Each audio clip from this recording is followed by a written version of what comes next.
Call the case of People versus Cynthia Banas. Record should reflect that Ms. Banas is here representing yourself pro se, having been so qualified to do the same, along with Mr. Roberts, on behalf of the people. And Ms. Banas, is there anything you'd like to say? Yes, Your Honor, there is. I would like to, first of all, take a moment to thank the people in back of me here, especially Teresa Grady, the mother of the Grady gang, I call them, the Grady Bunch, and also Frank Carver, the late Frank Carver, whose son is here, Mark, two special people, and all the others. I came late I was a late bloomer to be a peace person, and these young folks, some were teenagers, early 20s, they taught me that there is no way to peace, but peace is the way, in the words of A.J. Musty. I'd like to say that first of all. And then secondly, I'd like to say, I'd like to tell the folks, please, take some oral histories of people who my age or a little younger, a little older, to tell what really went on in 1945. When I was 13, I went to the movie and saw on the newsreel at that time the American soldiers and the Russian soldiers freeing people from Dachau prison camp. And they were skeletal looking, and their pajama type thing. And then we had these remarkable trials afterwards. First time in history that they had a trial because the crimes were so horrible that they were crimes against peace. And now I see, it's almost unbelievable to me that at the Nuremberg trials, the French said, let's kill them, kill the generals and go on and so forth. But the other people said, no, that everyone, they must have a trial. We are a people of law. And so that's what they did. They had a trial. But now, I can't believe this hardly, that our country, my beloved country, we're assassinating people with no trials and saying it's okay.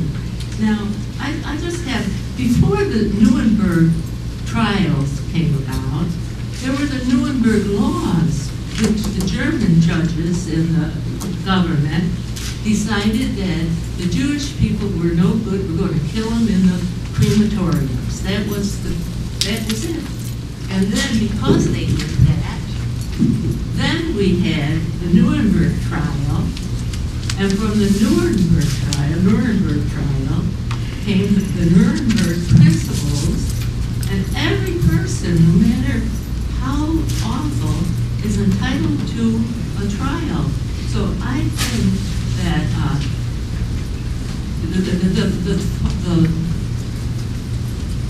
the crime is not on this side of the bench, but with all due respect, not to you personally, Judge, but to the judicial system exposed to that they decide whether the law is legal or not.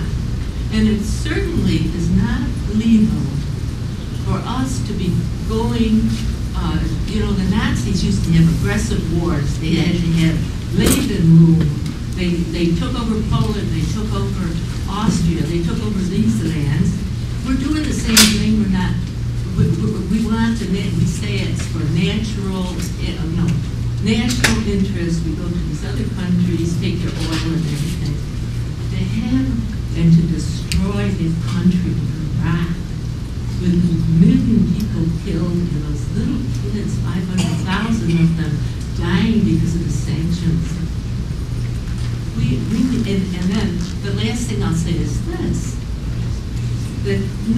and I know I'm rambling, but I might not get to say this ever again, but I have to stop and think a minute. I hope you will understand, because I am older,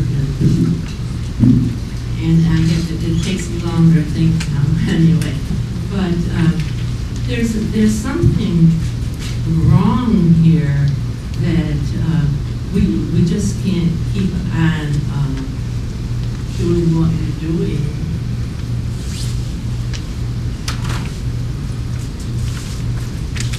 And this, I'm going to end with this quote, which is quite tough, but I see that our country there's so many parallels between what the Germans of the 30s and 40s did and what we're doing now with our laws and with our aggressive behavior. And this is a quote. Naturally, the common people don't want war, but after all, it is the leaders of a country who determine the policy. And it is always a simple matter to drag people along, whether it is a democracy or a fascist dictatorship or a parliament or a communist dictatorship, voice or no voice, the people can always be brought to the bidding of the leaders. This is easy. All you have to do is tell them that they are being attacked and denounce the pacifists for lack of patriotism and exposing the country to danger. It works the same in every country. And I just feel like, and the last thing, I had real interest in Anne Frank. Everybody read that book, Diary of Anne Frank, in college, or high school. But if she was my contemporary, Anne Frank would be 82 years old today. Or not today, but this year, at the same age I am. And I just wondered if she were in this courtroom, what Anne would be thinking. And I think there's, and the very last thing is that it's almost hard to understand that only 1/3 of the colleges of law in this country require the students to take a core course in international law. And the first class that they had, it said SU up here in international law, wasn't until 1962. So I think that if the judicial system and the attorneys and so forth would be a little more interested in really what these international laws mean, and it's for the good of all the people, and we really are one little planet village now. It's not like it was when it took 6 months to cross the Atlantic Ocean. So that's all. I could speak for another hour, but I won't. Some interesting points. Yeah. I will be honest with you that relative to international law, sometimes it can be, and I did study it in law school. I wasn't inferring that you didn't. What I'm getting at is, at times I think it can be a gray line, shades of gray, because when you look at in the history of the UN, there's very little consensus at times, and that's because of the member states. So again, I don't know how you fix that, but I understand your points, and to some extent I agree with them, that there should be some sort of firmly set procedural codifications that are developed, but unfortunately, I don't think this is the tribunal that can do it. I do find that you were very clear and that you were very, you're sincere in your convictions here. I do notice that there isn't much in the New York State history here relative to your situation. I will sentence concurrently on the disorderly conduct, 1-year conditional discharge, conditions being stay out of trouble with the criminal justice system. I'm going to impose 20 hours community service with proof to the court on or before 2/29/2012 at 5 p.m. I am going to impose a $250 fine, $125 surcharge. I am serving it to be paid by 2/29. I'm serving you with a summons with notice that if you do not pay it, if there's a valid reason for it, you can get an extension of time to pay it. However, if it's simply you're not going to pay it, it will convert to a civil judgment, which may affect your credit rating or your ability to get loans.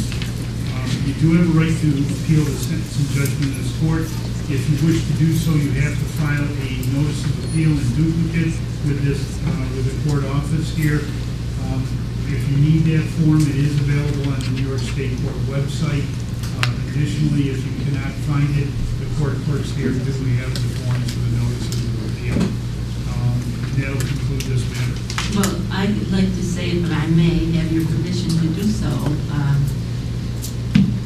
I was 16 when UNICEF was formed, organized. And for 22 years, I did community service by being director of the UNICEF sales for the Upper Mohawk Valley United Nations Association of America. And to let you young folks know, at the end of World War II, lots of the forests in Europe were destroyed. And the first UNICEF card, a thank you card from a little Hungarian girl, wasn't on paper. It was painted on a piece of glass. That's what war does to the natural resources and everything. And I did that. I carried around those heavy bags full of those cards, and I loved doing that. And the other thing I did was to be an election inspector down in my little village where they were desperate for a Democrat. And so I went ahead and did it, and I enjoyed that too. And then from the slave wages that we got, I would donate that to the Hope House place in Utica. And so I've done plenty of service, and I would just say one other thing.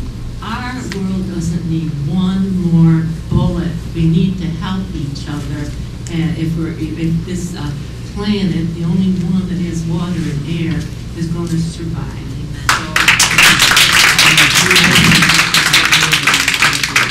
I'm sorry. I do hope your message is heard and appropriate for you. This is very appropriate for everybody here.